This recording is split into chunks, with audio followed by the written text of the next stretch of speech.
My topic was Technology's Impact on Schools by Brittney Franse. How schools were 50 years ago. Technology was virtually inexistent at the time.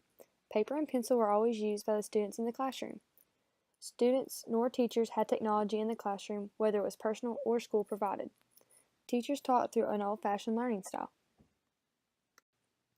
How schools were 20 to 30 years ago. According to Bosco's Journal article, the first half of this decade was marked with a rapid acquisition of computers by schools, and with optimistic predictions about the computer revolution. But by mid-decade, the novelty of computers in schools was beginning to fade.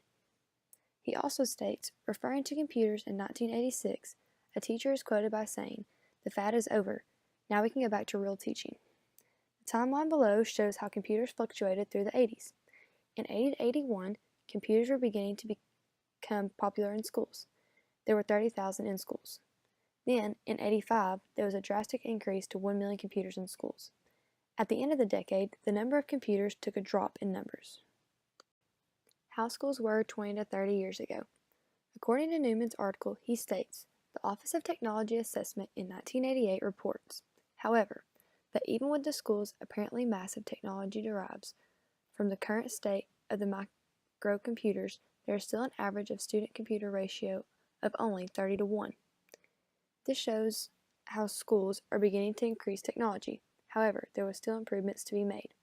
Teachers didn't really have to change their learning style because only minimal computers were being added to the classroom. How schools are today. Technology has advanced majorly. There is a ton of technology in the classroom, such as smartboards, computers, iPads, and cell phones, and much more. Most students have their own personal technology as well that they bring to the classroom.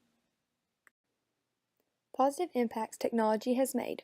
According to Williams, Aikens, Kate, and O'Hare's article, they state, since technology is a newer generation tool, it gives us an opportunity not to know everything and encourages us to become better learners with the student. They also state, a high school principal stressed that technology motivates many of her low socioeconomic students who like access to technology in the home.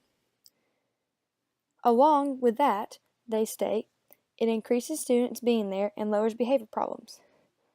Some other positive impacts are that it is easier to obtain information. It also is easier to communicate between the student and the teacher. Negative impacts technology has had on schools. According to Goldsby and Guerin, they explain how status in society makes access and understanding computers uneven. They also explain how technology is very expensive. However, this is why a thing called E-rate was created.